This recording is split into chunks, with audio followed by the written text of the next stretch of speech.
Métropole en pleine mutation urbaine et culturelle, Toulon accueillait ce week-end et jusqu'à la fin de l'été la 3e Design Parade organisée par la ville à Noailles.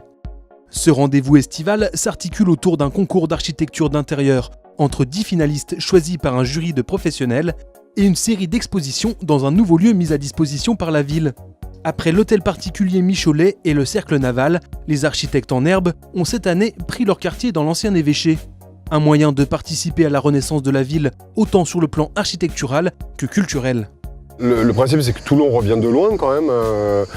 C'est la plus grande opération de rénovation urbaine depuis très très longtemps en France. C'est une ville qui a un riche passé, qui a une histoire architecturale intéressante. Donc on s'appuie là-dessus aussi. Je pense que le festival ne serait pas le même ailleurs. On ne l'imagine pas, mais cette ville a une force que moi je sens beaucoup et avec laquelle je suis assez à l'aise.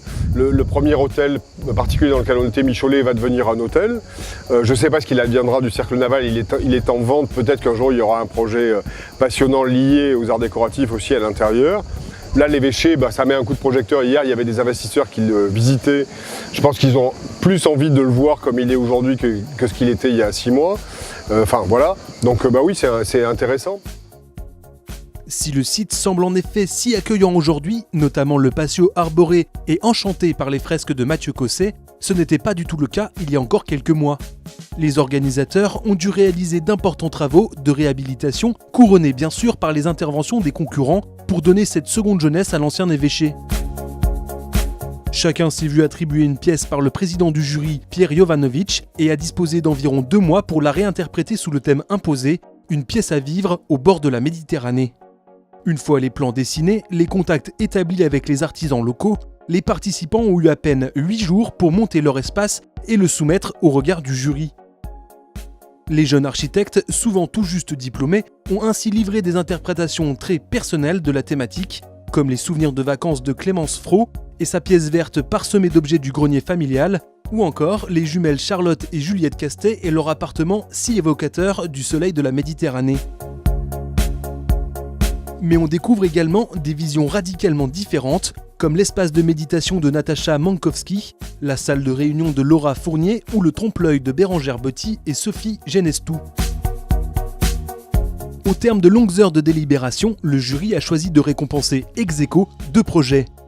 D'abord, la bibliothèque secrète d'Antoine Chauvin, invitant au repos et à l'évasion par la lecture sur une large banquette bleu-azur, puis la grotte de Kimadou et Florent Dufour. Là encore, un espace dédié au calme et aux livres, agrandi par un mur de miroir et ses colonnes en zélige marocain. Juste en face, la bibliothèque, elle, est directement creusée dans le mur crépi, idéal pour exposer divers objets d'art glanés autour du monde. Enfin, invité à découvrir les installations et à voter pour leurs favoris, le public a choisi de récompenser la pause déjeuner de Valentin Dubois et Shizuka Saito. Le binôme a proposé un espace totalement à rebours du bien-être évocateur de la Méditerranée, en se concentrant sur la dureté de la chaleur et la violence des incendies, avec ses murs et plafonds faits de planches de bois en partie calcinées. Mais derrière la force destructrice, on comprend que les architectes ont souhaité aussi rappeler le pouvoir rassembleur du feu, avec une table de réception centrale rouge braise. Une réussite. La visite se poursuit ensuite dans les nombreux espaces de l'évêché pour découvrir plusieurs expositions remarquables. Pour la 3e édition aussi, accueillir une exposition Le Sage Intérieur, une des maisons d'art de Chanel, avec cette collaboration avec les frères Bouroulec, c'est très bien pour nous et bien pour le public. Après, il y a des expositions aussi au sein de la programmation à Toulon, comme celle de Pierre-Marie, qui montre un grand nombre de savoir-faire exceptionnels français, avec des maisons comme la maison du Chemin, la maison Ravel, les émaux de Longwy, Robert Four à Aubusson pour les tapis. C'est intéressant de voir ce festival grandir au point que dès la 3e année, il devienne comme une espèce de vitrine pour des entreprises ou pour des savoir-faire exceptionnels. Et ça, c'est encourageant pour nous, parce que c'est nouveau quand même, on n'est qu'à la 3e édition, et ça ouvre des voies. Le point d'orgue de la visite se situe à l'étage où le président du jury, Pierre Jovanovic, a construit un gigantesque appartement et y raconte l'histoire de sa propriétaire, une certaine Mademoiselle Oops. De la salle à manger à la salle de bain, en passant par la cuisine, le salon, la chambre et le bureau, on plonge dans l'univers raffiné que l'architecte d'intérieur a imaginé pour l'occasion. En 3 petites éditions, la Design Parade de Toulon s'impose déjà comme un événement culturel majeur, pour le Var et sa préfecture.